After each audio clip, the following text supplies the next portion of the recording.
Vanderbilt. You are on the road with Ivy. We're coming to you today from Austin, Texas. We're in the Phosphorus offices. And I was just saying a minute ago, we're here with one of the most interesting people that we've gotten to speak to. We're with June Cohen. She is the executive producer of TED Media, TED.com, everybody. Welcome, June. Thank you. It is great to see you. Thank you for joining us. It's great to be here. Well, and for all of you watching, I know that we usually talk to the founders and CEOs of ventures, but where we have just a fantastic opportunity here with June is, I know all of you will agree with me, you guys have taken this fantastic brand of TED, and you've taken it from being this offline experience that a lot of people would say is this exclusive experience not available to the rest of us. And you've transformed that through your interactive initiatives. What inspired that for you? I mean, you're the woman behind that.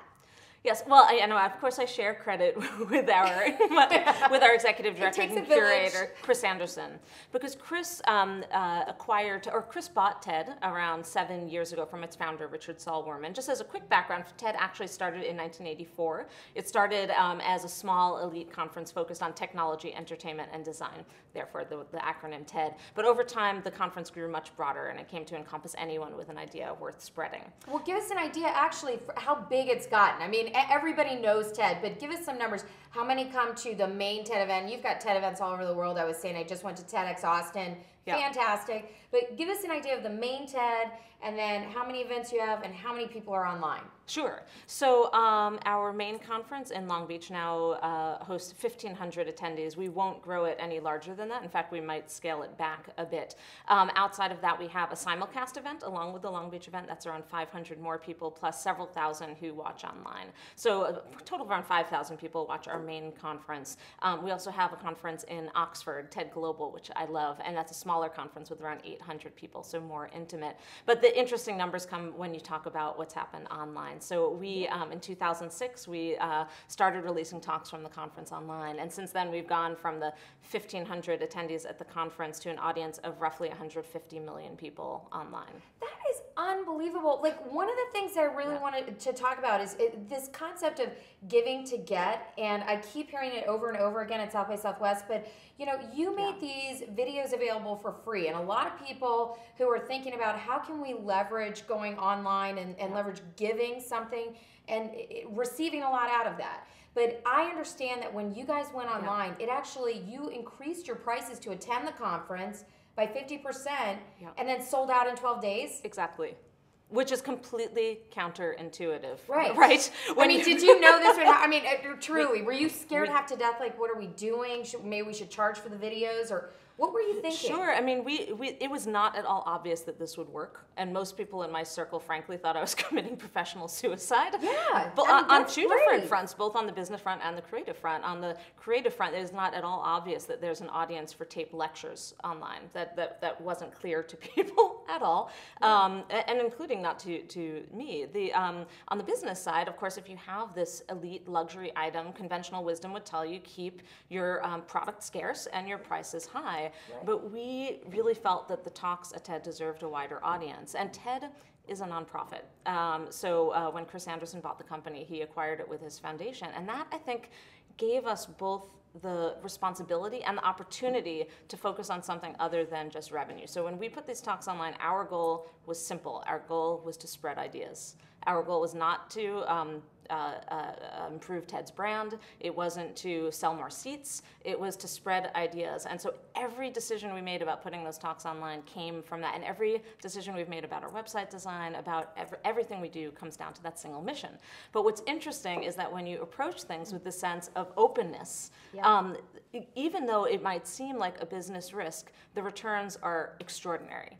And just to go back to the risk, yes, we were worried. We thought there were a lot of negative consequences that could have come from putting the talks online. We risked that our core audience, the people who paid $4,000 and now $6,000 to come to TED, would be angry, that they would not want to come to the conference anymore. And did you get any of that? I mean, were any of them like, June, come on.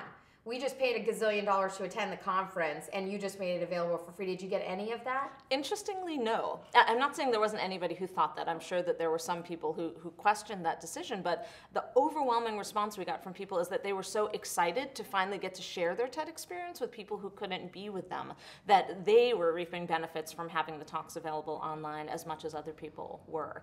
The same thing happened with the speakers. We don't pay our speakers at TED, so we were concerned that they would not appreciate us releasing their talks for free online. The exact opposite has happened, which is that speakers lobby us to put their talks up faster because it brings them such great returns to have their talks freely available.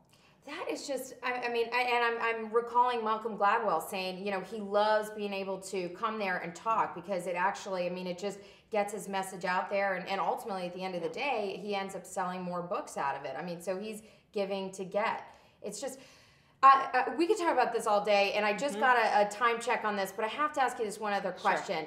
Sure. And just so you understand, in terms of June's background, you came out of Stanford, was at Hotwire before she went over to TED. But June, I have to imagine that how did you keep yourself focused on making this huge transition of going from offline to online, knowing that you could be, creating professional suicide, really, if it's screwed up. And you were like, but we have to do it, because entrepreneurs who are making some kind of ballsy leap like that, what kept you focused on, I have to do this, and if it doesn't work, it's going to be okay? Like, what were you thinking at that time? Right. Well, there were a few things. And one is that I really believed in what I was doing. You can't make a move like that if you yourself don't believe in your heart that you're doing the right thing for the right reasons. I love the talks at TED.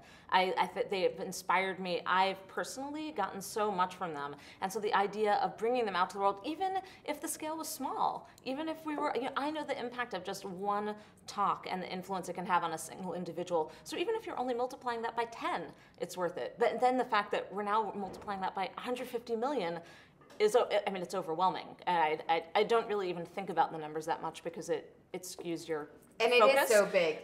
But it's having it in your heart. It's believing that what you're doing is right and for the right reasons, and just knowing that you have to go with your gut with that, even if there are negative consequences. I should add also that it has to start at the top of the organization. So unlike many of your guests, I'm not the founder of the company. I work alongside Chris Anderson, who is our executive director and curator. But he's still counting on you. It was you that really made this transition. He counts on me, but he absolutely is. He's visionary and courageous when it comes to this kind of openness. And I absolutely knew that he and I saw eye to eye and that we were taking the leap together. And if something went wrong, he wasn't going to throw me under the bus. We were going to face it together and calmly move forward. Gosh, the power of fantastic teams. With that, June Cohen, thank you so much.